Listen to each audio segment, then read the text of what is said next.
suis ici ce matin pour vous faire part de notre intention de déposer, ce qui a été fait au secrétariat général de l'Assemblée il y a quelques minutes, notre motion du mercredi, affaire inscrite par l'opposition pour demain, qui portera directement sur l'affaire Bruno Fortier, ex-délégué général du Québec à New York, comme vous le savez, et ami personnel du premier ministre Jean Charest.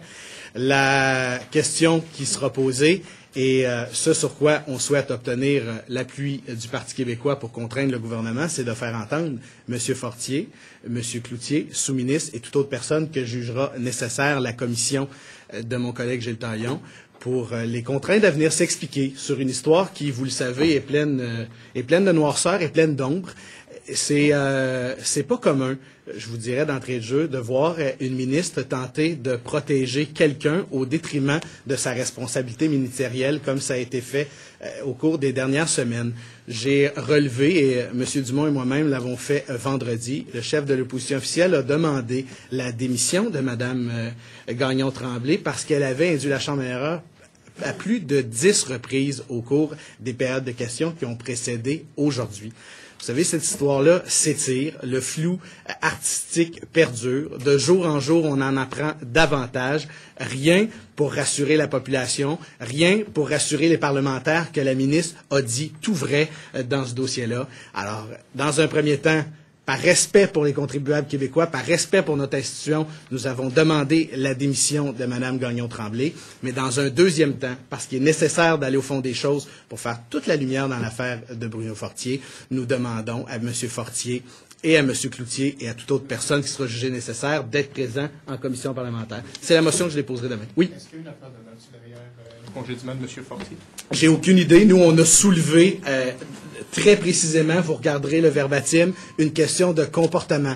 On était incapable d'acheter, et je l'ai dit ouvertement, j'ai dit, Madame la ministre, il n'y a personne qui vous croit au Québec, que pour une simple question de réorganisation administrative, on peut démettre de ses fonctions aussi violemment un délégué général du Québec à New York, l'empêcher de retourner aux États-Unis chercher ses effets personnels, de surplus lorsqu'il est un ami personnel du premier ministre. Alors, qu'est-ce qu'il y a au fond de tout ça? Ce matin, c'est des affaires de comportement qui touchaient sa résidence davantage que son bureau. Alors, qu'est-ce que ça sera demain? Je ne sais pas.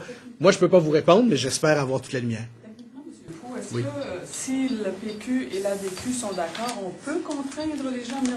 Bien, je vais vous donner un exemple. On l'a fait dans le cadre de la motion avec mon collègue Gilles Taillon, lorsqu'on a fait entendre pour l'équilibre budgétaire certaines personnes qui ont été entendues en commission. Et vous avez vu par la suite que ça a fait bouger le gouvernement. Vous savez, la motion du mercredi, c'est une motion qui peut justement forcer le gouvernement à agir. Et c'est là un moyen parlementaire qui va les empêcher d'utiliser toutes sortes de sauf-conduits. J'ai beau leur poser la question. Je veux dire, est-ce qu'on peut contraindre... est-ce que ça prend l'unanimité? Oui. Et est-ce qu'on peut contraindre une personne qui n'a plus aucun lien d'emploi avec le gouvernement et avec le MRI à venir comparaître devant une commission parlementaire? D'abord, moi, je pense que dans cette affaire-là, étant donné qu'il a occupé des charges publiques, on est en droit, comme parlementaire, de le faire entendre, surtout si cette histoire-là est nébuleuse. Vous savez, si la ministre Gagnon-Tremblay nous donnait l'heure juste, disait aux Québécois, voici ce qui s'est réellement passé, voici les raisons pour lesquelles nous l'avons congédié de la sorte, il ne serait pas nécessaire d'entendre M. Fortier. Mais ce qui est clair, c'est que le sous-ministre, lui, il est toujours à l'emploi du gouvernement du Québec. On peut le faire entendre. Je demeure convaincu que si c'est la volonté de l'Assemblée nationale, on peut demander à M. Fortier de venir. Et je présume, mais la réalité, c'est que si M. Fortier a à venir s'expliquer, c'est peut-être justement le moment qu'il attend pour venir faire la lumière sur toute cette histoire-là. Mais je vous dirais, ça ne prendra pas l'unanimité. Nous, ce qu'on a à faire dans ce cas-là, c'est de forcer le gouvernement, en étant par un vote majoritaire, donner ordre au gouvernement de mandater la Commission des affaires publiques pour faire ça. Ça, c'est le travail que nous, on peut faire ici en Chambre et ce qu'on va exiger. Je termine juste en vous disant que j'ai déjà annoncé qu'au crédit budgétaire, nous, on y passerait du temps. J'ai avisé la ministre Gagnon-Tremblay de se préparer parce que lorsqu'il y aura l'étude des crédits budgétaires et qu'il y aura l'étude de l'ensemble des dépenses de chacun des cadres de son ministère, qu'il y aura bien évidemment des questions intéressantes à lui poser sur ce cas-là. Alors, il y a différents forums.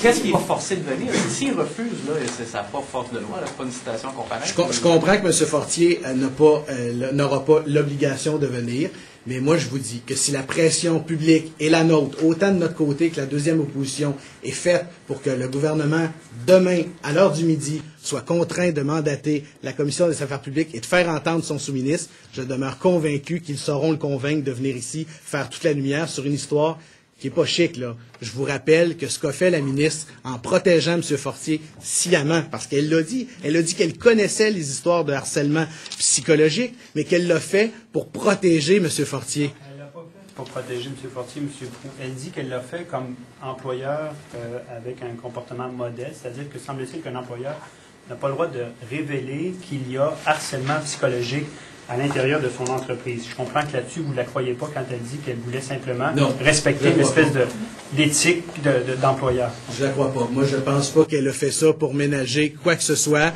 sauf la réputation de son gouvernement et la réputation des amis de M. Charest. C'est ma prétention. Vendredi, vous avez fait votre sortie sur l'heure du dîner. En après-midi, Mme Gagnon-Tremblay tenait un point de presse dans lequel vous attaquez en disant que c'est du salissage que vous faites. Tout ce que vous allez lui dire.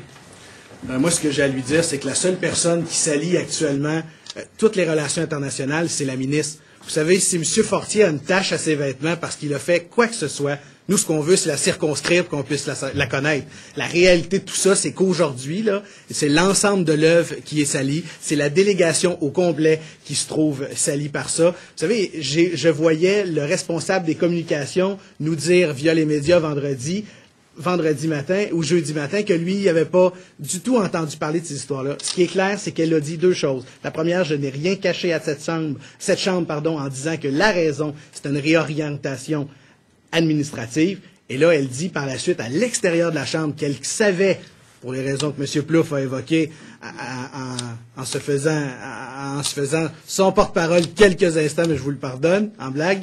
Mais la réalité de tout ça, c'est que je vous taquine, M. Plouffe. Mais la réalité, c'est que Mme Gagnon-Tremblay, je pense, a sciemment voulu mettre de côté ces aspects-là, parce que ce qui est clair, quant à moi, là, c'est que si elle nous avait dit j'ai des plaintes contre M. Fortier. Je ne peux pas vous donner la nature aujourd'hui. Ce que je vois sur papier actuellement peut compromettre la réputation de qui que ce soit, mais ces affaires-là sont graves et c'est la raison de laquelle on a agi ainsi. Ben, je vous dirais que le porte-parole qui est devant vous aurait vu ça d'un autre œil. Mais quand elle nous dit à plusieurs reprises, c'est non, c'est non, c'est non, je n'ai rien à cacher, j'ai dit la vérité et c'est vous qui salissez, ben, force est d'admettre que les événements ont montré que ce n'était pas le cas. Très concrètement, qu'est-ce qui fait que le cas de M. Fortier est différent que d'autres personnels du gouvernement qui ont été mis à pied dans le passé où on n'a pas exigé que la personne vienne devant une comité pour expliquer? D'abord, c'est tout ce qu'il y a autour du congédiement de M. Fortier qui est différent. La réalité, c'est qu'on a tenté à plusieurs reprises de minimiser les raisons pour lesquelles on l'a congédié. Puis je vous rappelle que c'est pas habituel, là. En matière de gestion publique, c'est pas habituel d'utiliser cette façon-là. Alors que c'est un ami personnel du premier ministre. Il n'y a personne qui va nous faire croire que M. Charest n'était pas au courant de ça. Il n'y a personne qui va nous faire croire que lui n'est pas directement intervenu. Vous savez, il a choisi de le nommer là par amitié. Il lui a offert ce cadeau-là d'aller représenter le Québec à la délégation générale. Et ce qu'on voit, c'est que parce qu'il n'a pas fait le travail ou tout autre trouble de comportement comme on commence à en voir actuellement, ben, il a été remercié et lui dit, mais moi, je ne lui ai pas parlé, je n'ai rien à faire là-dedans. Vous savez, moi, on ne peut pas acheter ça aussi facilement que ça. Est-ce que ça ne pose pas la question de la nomination partisane à des postes de la haute diplomatie du Ben, Québec? vous avez tout à fait raison. On a proposé à plusieurs reprises, c'était dans la campagne électorale, on l'a dit à la DQ depuis un certain temps, que des postes d'importance devraient se retrouver en examen au sein des commissions ici à l'Assemblée nationale et être pris par des votes des parlementaires. La réalité, c'est que dans ce cas-là, comme dans bien d'autres, j'oublie le nom des gens dont on a discuté juste depuis la reprise de la session, mais il y en a d'autres amis du premier ministre qui se sont retrouvés dans des situations particulières. Et ce qui est clair, là, c'est que des fois, on a la main heureuse en plaçant ses chums. Cette fois-ci, là, c'était une mauvaise main qu'il avait parce que ça lui a amené plus de problèmes que de solutions.